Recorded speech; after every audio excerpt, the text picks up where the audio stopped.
It felt like my chest was caving in, like my lungs couldn't pull in enough air no matter how desperately I tried. Tears streamed down my face, hot and unstoppable.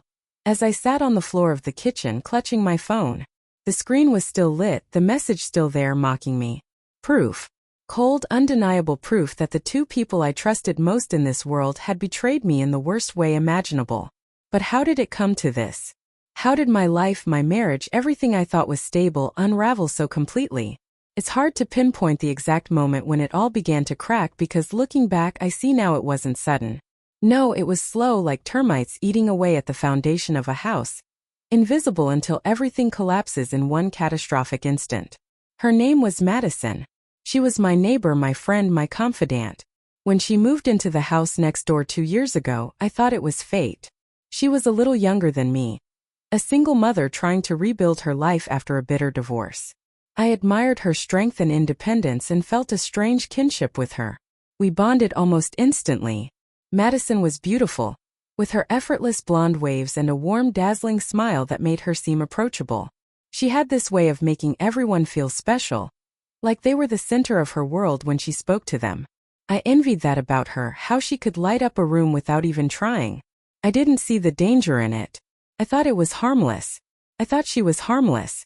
In those early days, she became a fixture in our home. My husband, Ethan, seemed to like her too. He'd tease her about her terrible cooking skills when she'd bring over one of her experimental recipes. He helped fix her leaky faucet one weekend, and she returned the favor by babysitting our daughter, Sophie, when Ethan and I wanted a rare night out. It was innocent, or so I thought. Madison and I would sit on my porch for hours, sipping coffee or wine depending on the time of day, and talk about everything. She knew all about my marriage, my insecurities, and my fears. I told her about the little things that frustrated me about Ethan, the small cracks in our otherwise happy life. And I listened to her stories about her ex-husband, her struggles, her dreams. She seemed so grateful for my friendship. Felt good to be needed by someone. It made me feel valuable, even important. I didn't notice when things began to shift. Madison started stopping by when I wasn't home. I'd come back from running errands to find her laughing with Ethan in the living room, their heads tilted toward each other in some private joke. I told myself it was nothing. They were just friends. Besides, Madison was like family to us. The first real pang of unease hit me a few months ago. It was a Saturday afternoon, and I was looking for Ethan to help me in the yard. I found him in the garage, leaning against the workbench, his phone in his hand. He looked startled when I walked in, his thumb quickly swiping at the screen before shoving the phone into his pocket. "What's up?" he asked, his voice casual, too casual. I dismissed it at the time. Everyone has moments of privacy, I told myself. But the image of his guilty expression lingered in my mind, gnawing at me. Then there was the perfume. I found it on one of his shirts when I was doing the laundry. A soft, floral scent that wasn't mine. I confronted him about it, jokingly testing the waters. "Do I need to be worried about some mystery woman leaving her perfume all over your clothes?" He laughed, his response quick and breezy. "That must be Madison's. She hugged me the other day when she came over. You know how touchy she is." And just like that, my fears were soothed.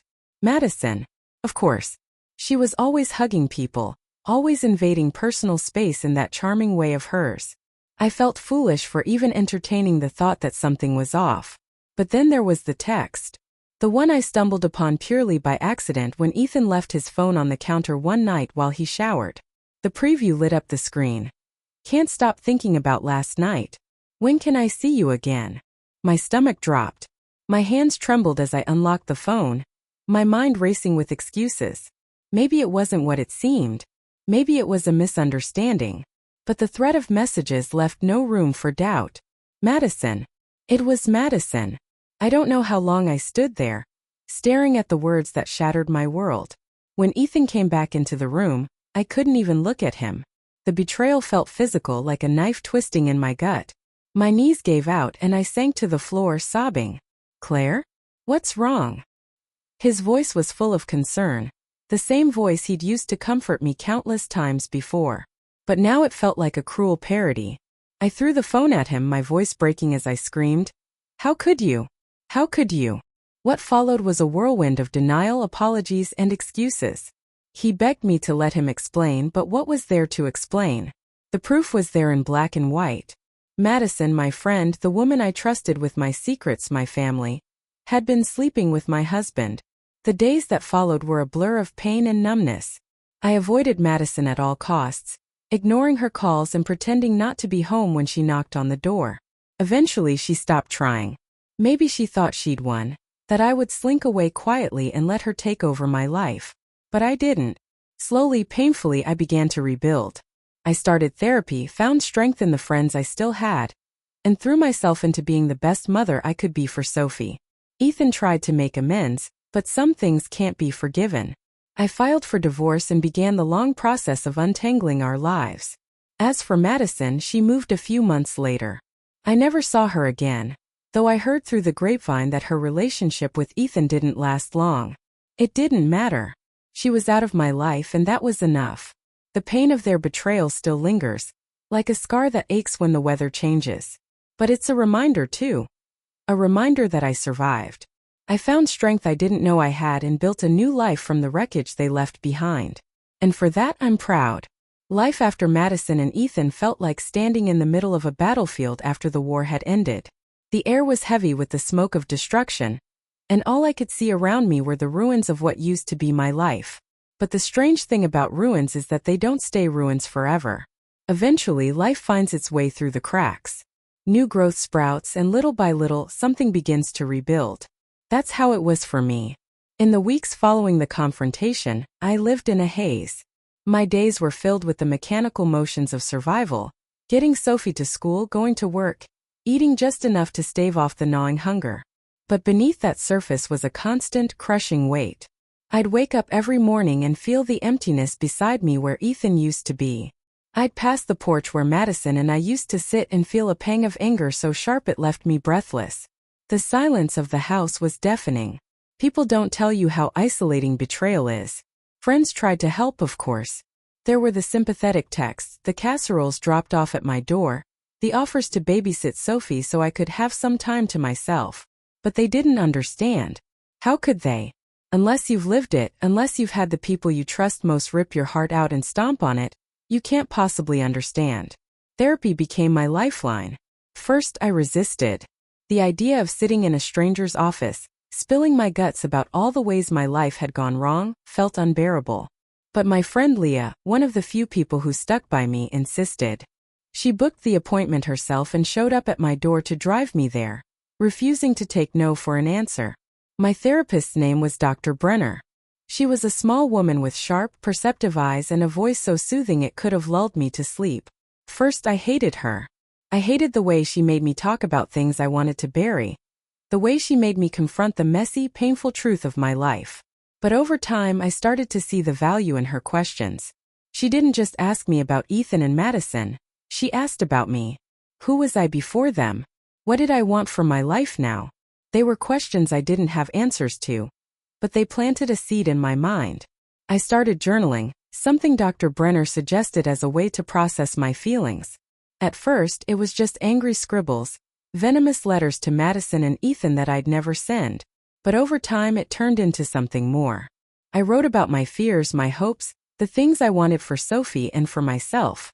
Slowly, I started to feel a flicker of something I hadn't felt in a long time: hope. Ethan, to his credit, tried to make amends. He called, he texted, he even showed up at the house once, begging me to give him another chance. He claimed it was a mistake, that he'd been caught up in the excitement and attention Madison gave him.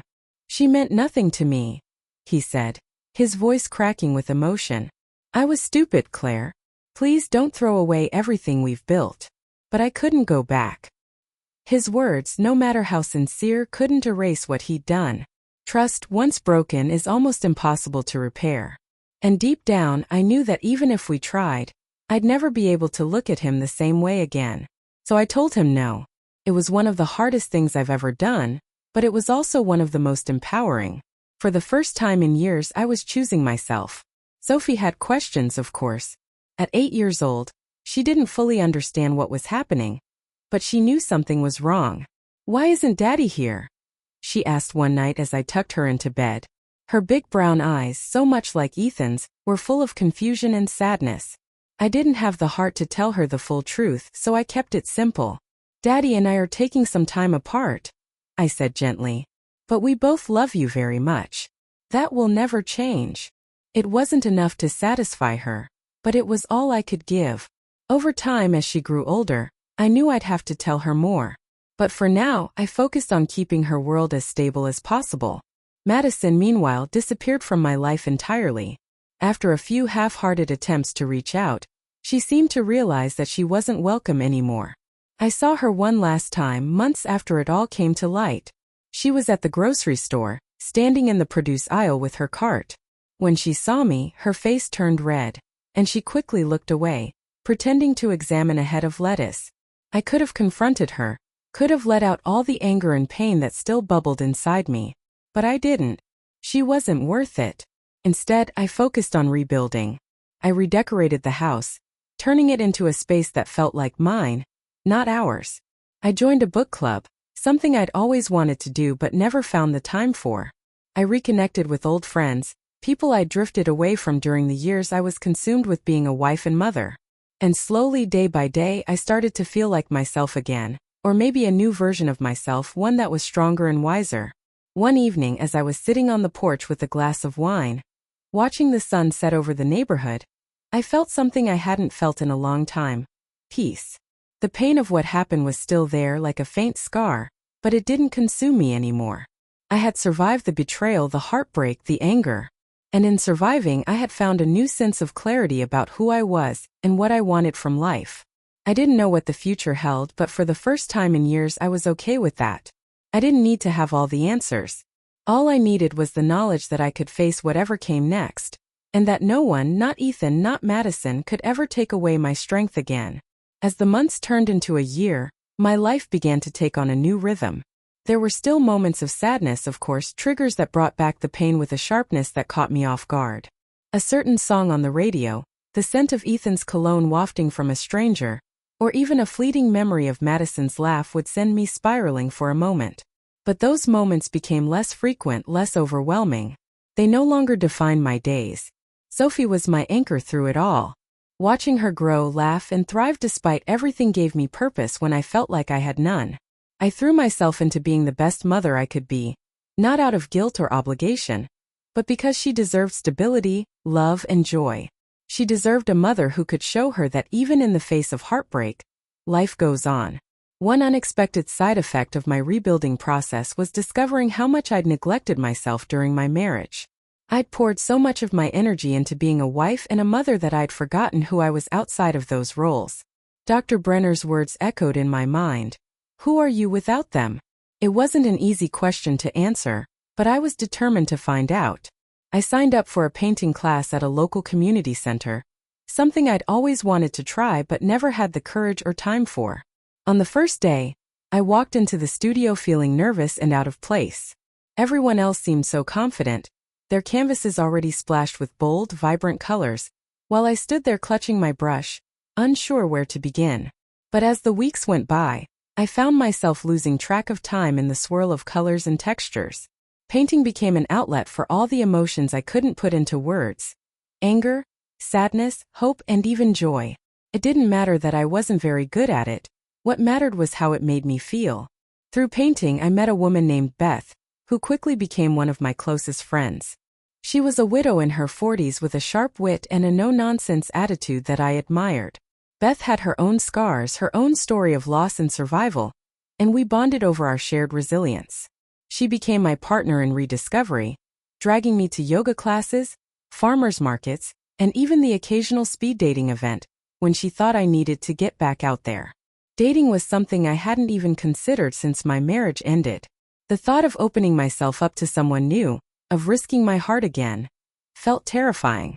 But Beth's insistence wore me down, and one evening I found myself sitting across from a man named Alex in a cozy little cafe. He was kind, funny, and easy to talk to, but I could tell from the start that there was no spark. Still, the experience wasn't as horrible as I'd imagined, and it gave me a small glimmer of hope that maybe someday I could let someone in again. Ethan remained a presence in my life, though only because of Sophie. We worked out a co-parenting arrangement that allowed him to spend time with her without us having to interact much. At first, it was awkward and tense, each exchange laced with unspoken resentment. But over time we found a rhythm. I still didn't trust him, and I doubted I ever would, but I couldn't deny that he loved Sophie and that she adored him. For her sake, I put aside my anger and focused on being civil. One afternoon, as I was dropping Sophie off at Ethan's apartment, he surprised me by asking if I wanted to come in for a coffee. I hesitated, unsure of his intentions, but eventually agreed. Sitting in his modest living room, surrounded by the trappings of his new, smaller life, I saw him differently. He looked tired, worn down by his own choices. For the first time since everything happened, I felt a flicker of pity for him. Not forgiveness, but an understanding of the weight he carried. "I'm sorry, Claire," he said suddenly, his voice breaking the silence. "I know I've said it before, but I need you to know that I mean it. I'll regret what I did for the rest of my life." I didn't know what to say. His words hung in the air, heavy with sincerity. Part of me wanted to lash out, to remind him of the pain he'd caused, but another part of me recognized that holding on to that anger wouldn't serve me anymore. So I nodded, offering him a small, hesitant smile. "I know," I said quietly. It wasn't forgiveness, but it was as close as I could get. As I drove home that evening, I felt a strange sense of closure. Ethan's apology didn't erase what he'd done, but it allowed me to release some of the bitterness I'd been carrying. I realized that moving on didn't mean forgetting or excusing the past. It meant choosing not to let it define my future. The years continued to pass, and with them came new challenges, new joys, and new beginnings. I eventually met someone, a man named Mark, who was as different from Ethan as night and day. He was gentle, patient, and kind in a way that felt foreign but comforting. Our relationship grew slowly, built on trust and mutual respect, and for the first time in a long time I felt safe. Sophie thrived too. She grew into a bright, compassionate teenager with a love of music and a knack for making people laugh. Watching her become her own person filled me with a pride I couldn't put into words. She was my greatest accomplishment, a reminder of everything good that had come from a time in my life that was otherwise defined by pain. Looking back now, I can see how far I've come. The woman I was when I discovered Ethan and Madison's betrayal feels like a stranger to me, a version of myself I barely recognize. I'm stronger now, more self-assured, and more aware of my own worth. The pain they caused didn't break me. It shaped me into someone I'm proud to be. Life isn't perfect. Never will be. But it's mine, and for that I'm grateful. I've learned that even in the face of heartbreak, betrayal, and loss, there's always the possibility of something beautiful waiting on the other side. You just have to be brave enough to reach for it. As time continued to move forward, the life I had rebuilt began to feel more natural, less like an act of survival and more like a genuine existence. The past was still there, tucked into the corners of my mind, but it no longer dictated my every thought or action. Instead, it became a part of my story, a thread in the tapestry of who I was becoming. And while it wasn't something I dwelled on, there were still moments when I found myself reflecting, not with the sharp pain of fresh wounds but with the calm clarity of distance. Sophie was the center of everything for me, a bright light that never wavered even in my darkest days. By the time she turned 13, she had developed a sense of humor that could rival any stand-up comedian and a resilience that amazed me. I saw so much of myself in her, though a better version, a stronger one, unburdened by the mistakes I had made. She didn't ask about Madison anymore, and Ethan was just dad to her, a man who existed in a separate sphere of her life. I often wondered how much she remembered of those chaotic days, if the cracks in our family had left invisible marks on her. But she seemed happy, grounded, and that was all I could ask for. Mark, the man who had slowly but surely entered my life, became an unexpected gift. We met at a charity event, one I'd been reluctant to attend but couldn't back out of because of Beth's insistence.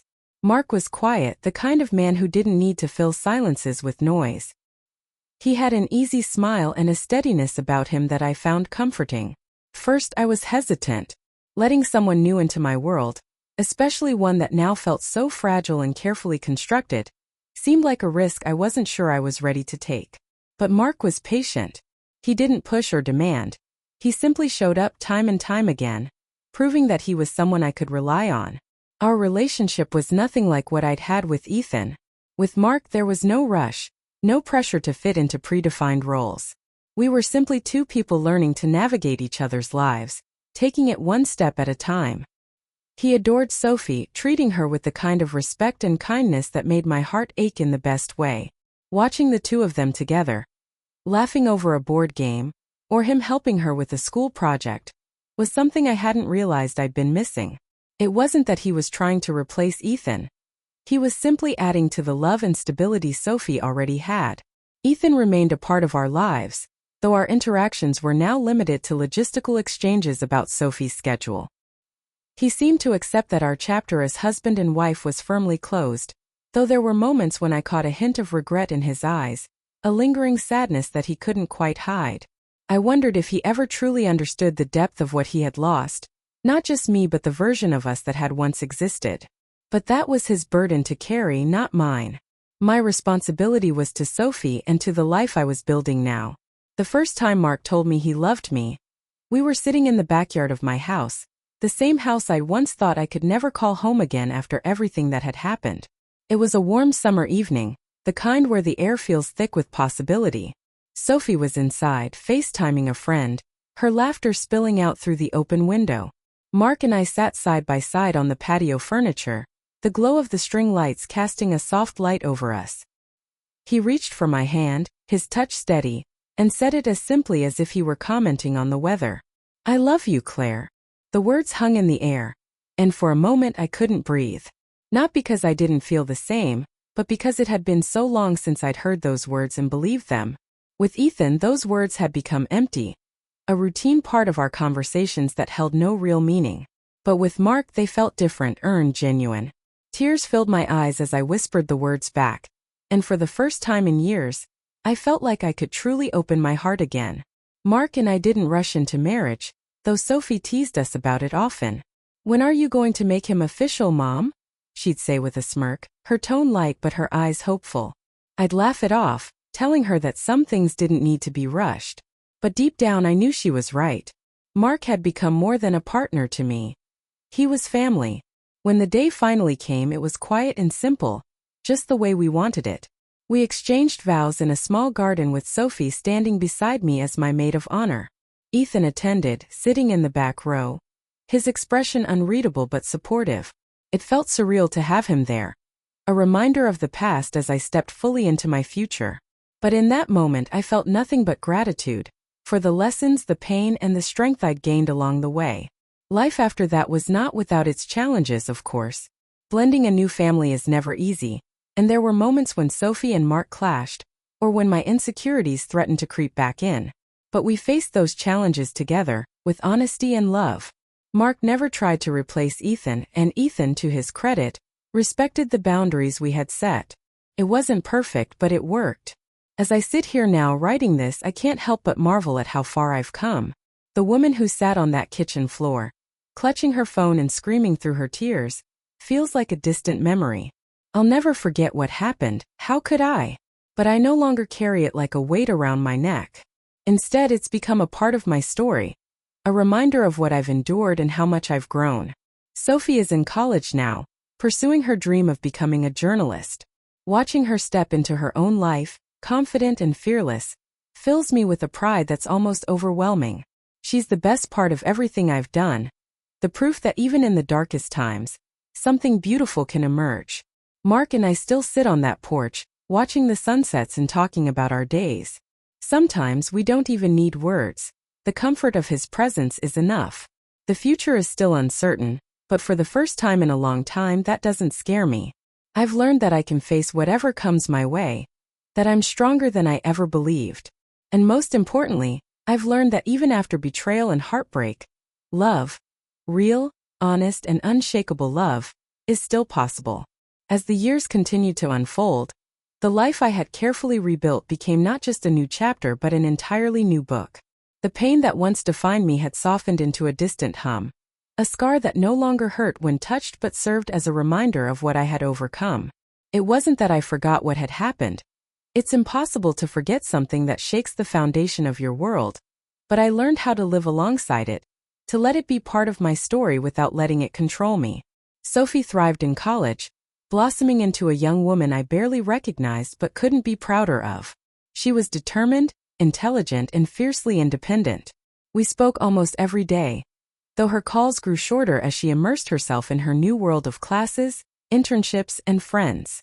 It wasn't until she came home for her first Thanksgiving break that I truly saw how much she had grown. She carried herself with a quiet confidence, her laughter filling the house in a way that made it feel alive again. During one of our long talks that weekend, Sophie surprised me. We were sitting on the couch, a bowl of popcorn between us, watching an old movie we both loved. During a quiet moment, she turned to me, her expression thoughtful. "Mom," she began, her voice hesitant. "I've been thinking about everything that happened with Dad and Madison." I felt my heart catch in my chest. It had been years since Sophie had mentioned Madison's name, and hearing it again was like reopening an old wound I thought had long since healed. I kept my face calm, nodding for her to continue. "I was so young when it happened," she said, her eyes searching mine. "I didn't understand back then, but I do now. And I just want you to know, I think you're incredible. For how you handled it, for how you raised me through it. I know it wasn't easy, and I know I didn't always make it easier, but I see it now. I see all of it." Her words hit me like a wave, and before I could stop myself, tears were streaming down my face. I reached for her hand, squeezing it tightly. "Oh, sweetheart," I said, my voice breaking. "You never made anything harder. You were the reason I kept going. You were my light when everything felt so dark." We sat there for a long time, holding hands and letting the silence wrap around us. It was a moment of connection that felt like a culmination of all the struggles we had faced together, a quiet acknowledgement of how far we had come. In that moment, I realized that while I had been rebuilding my life for myself, I had also been showing Sophie what it meant to rise from the ashes, to find strength in the face of unimaginable pain. That realization filled me with a sense of purpose I hadn't felt in years. Mark was my rock through it all, a steady presence who reminded me every day what love could look like when it was built on trust and mutual respect. We had settled into a comfortable rhythm, our lives intertwined in a way that felt effortless. He had his quirks, like the way he always insisted on playing classical music while cooking, or his penchant for starting home improvement projects he didn't always finish, but they were endearing parts of him that I had come to love. One evening, as we sat on the porch watching the stars, Mark reached for my hand. His touch was warm, familiar, and grounding. "You know," he said, his voice soft, "I've been thinking about what it means to find home. For the longest time I thought home was a place. But with you I've realized it's a feeling. It's you, Claire. You're my home." His words took my breath away, and in that moment I felt an overwhelming sense of gratitude. Not just for him, but for the journey that had brought us together. It hadn't been easy, and there were times when I thought I'd never feel whole again. But sitting there with him, under the vast expanse of the night sky, I realized that the pieces of my life hadn't just been put back together. They had formed something new, something stronger. Our life together wasn't without its challenges.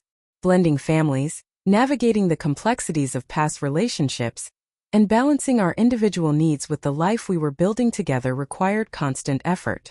But we faced those challenges head-on, with open communication and a deep commitment to each other. Over time, those challenges became opportunities for growth, strengthening the bond we shared.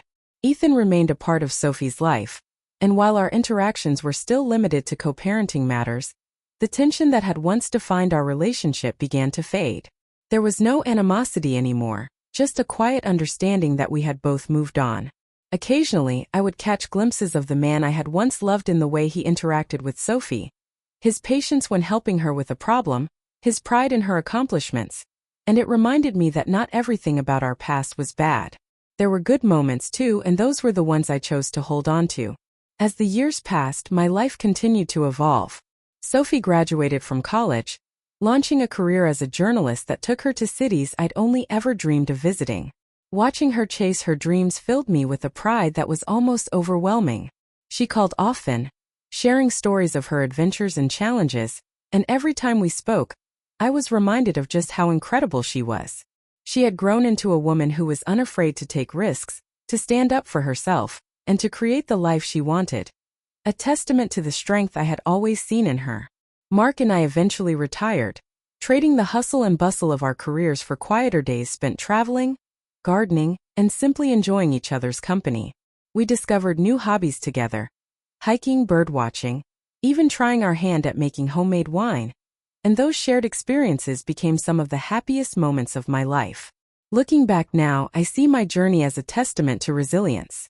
Betrayal, heartbreak, and loss may have threatened to break me, but they didn't. Instead, they shaped me into someone stronger, someone who learned how to find joy and love again despite the scars. My life isn't perfect, whose is? But it's mine, and I wouldn't trade it for anything. Every step, every stumble, every moment of pain and triumph has led me here, to a life filled with love, laughter, and endless possibilities. And as I sit here now, the evening sun casting a golden glow over the porch I once thought I could never enjoy again, I know with absolute certainty that I am exactly where I'm meant to be. The seasons rolled on, marking time in their quiet, inevitable way. Each year brought with it new milestones, both big and small, and I found myself growing more at peace with the life I had carved out of the wreckage. The pain that had once felt so consuming was now just a distant memory, like a faint echo in the back of my mind. What remained was a deep appreciation for the people who had walked with me through the storm, and a quiet pride in myself for having survived it. Mark and I continued to build a life that felt both stable and full of adventure. Though retirement had brought a slower pace, we filled our days with meaning. We traveled across the country, visiting national parks and quiet towns, finding joy in the simple pleasure of being together. Mark had an uncanny ability to make even the most mundane activities, like getting lost on back roads or waiting for a delayed flight, feel like an adventure. He had a calming presence, a steadiness that I hadn't known I needed until it was there. Sophie's visits home were less frequent as her career grew, but when she did come back, the house was filled with her energy and laughter. She had a way of lighting up a room, of drawing everyone in with her stories and her boundless curiosity about the world.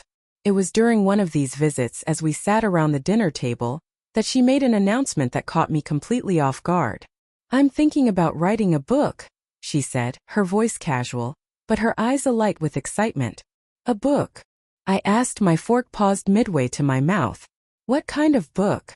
"A memoir," she replied. "I want to write about our family, about everything we went through. Not just the bad parts, but how we came out of it stronger. I think it could really resonate with people." Her words stunned me into silence. The idea of our story being shared with the world felt both terrifying and strangely cathartic. I wasn't sure how to respond at first, but as I looked into Sophie's eyes, I saw the determination there. The same determination that had carried her through so many challenges. If she wanted to tell our story, who was I to stop her?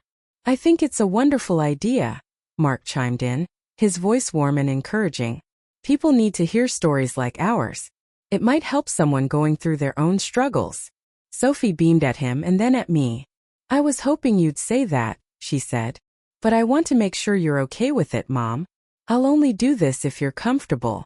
I took a deep breath, considering her words.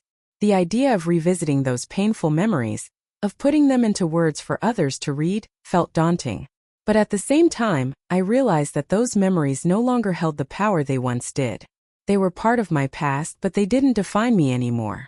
And maybe, just maybe, sharing them could help someone else find their own strength. "I think it's a good idea," I said finally, my voice steady. "If it's something you're passionate about, then I'll support you." Sophie reached across the table to squeeze my hand, her gratitude clear. "Thank you, Mom," she said. "This means a lot to me." Over the following months, Sophie worked tirelessly on her book, calling me frequently to ask questions or clarify details about the events she hadn't fully understood as a child. Those conversations were unexpectedly healing for me. Talking about what had happened with the benefit of time and perspective allowed me to see it in a new light. It wasn't just a story of betrayal and heartbreak.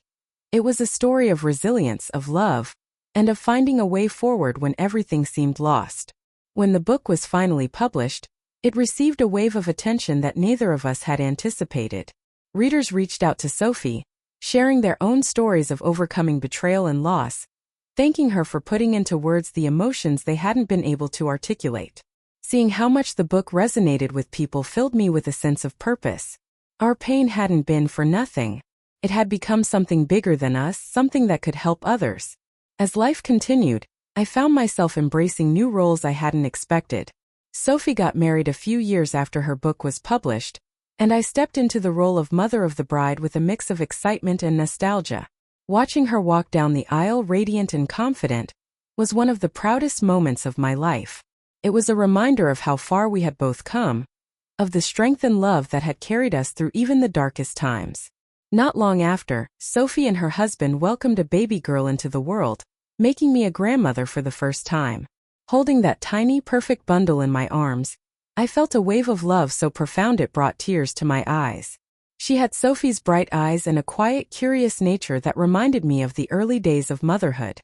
Becoming a grandmother was a new chapter, one filled with joy and the kind of wisdom that only comes with age. Mark embraced the role of grandfather with the same enthusiasm and care he brought to everything in life. He built a treehouse in our backyard, determined to give our granddaughter a place where her imagination could run wild. Watching him interact with her, his face lighting up with every giggle and squeal, filled me with a quiet happiness. He was the partner I had always dreamed of, the man who had shown me that love could be steady and true. As I sit here now, surrounded by family photos and the memories of a life well lived, I can't help but feel an overwhelming sense of gratitude. The journey that began with betrayal and heartbreak has led me to a place of peace and fulfillment I never thought possible. My life is far from perfect, but it's real, it's honest, and it's mine. The scars of the past remain, faint reminders of what I've endured, but they no longer define me. Instead, they serve as proof of my resilience, of my ability to rebuild and find happiness again. And as I look to the future, I feel nothing but hope. Hope for the adventures yet to come, the love that will continue to grow, and the strength that will carry me through whatever lies ahead. The rhythm of life carried on, steady and comforting, as if time itself had conspired to give me a reprieve from the storms I had weathered. My days were filled with the quiet joys of a life well lived. Mark's gentle laughter as he read the newspaper on the porch, Sophie's updates from her ever-busy career, and the boundless energy of my granddaughter, Emily, whose presence brought a kind of light into our home that I hadn't realized I needed. Emily became the center of so much love and activity in our family. Watching her grow was like watching Sophie all over again, but with a new perspective. I found myself marveling at the little things, her first steps, her curious questions about the world, the way her laughter seemed to echo through every corner of the house. She was a constant reminder that life goes on, that new chapters are always being written, even when you think the story is nearing its end. Mark was, as always, my rock. His love for Emily rivaled even mine, and the two of them were inseparable whenever she visited. He built her a swing in the backyard, and I would often find them there, her small hands gripping the ropes tightly as he pushed her higher and higher, her giggles filling the air. Watching them together made my heart swell with a kind of contentment I hadn't thought possible years ago. Mark had stepped into my life at a time when I needed him most, and over the years, he had become more than just a partner. He was my safe place, my home. Sophie's life continued to blossom. She was thriving in her career, her marriage, and her role as a mother, though she often confessed that balancing it all wasn't easy. "How did you do it, Mom?" she asked me one evening as we sat together in the kitchen, a glass of wine in each of our hands. Emily was asleep upstairs, and the house was quiet save for the soft hum of the dishwasher. "Do what?" I asked, though I already knew what she meant. "Everything," she said, gesturing vaguely with her free hand. "Work, raising me, dealing with everything that happened with Dad. How did you hold it all together?" I smiled, the question bringing back memories of those difficult years. "I didn't always hold it together," I admitted. "There were days when I felt like I was failing at everything. But I kept going because of you. You gave me a reason to keep moving forward, even when it felt impossible." She nodded, her eyes glistening with unshed tears. "Well, for what it's worth, you did an amazing job. I don't think I tell you that enough." Her words warmed my heart, and I reached across the table to squeeze her hand. "You're doing an amazing job too, Sophie. Don't ever doubt that."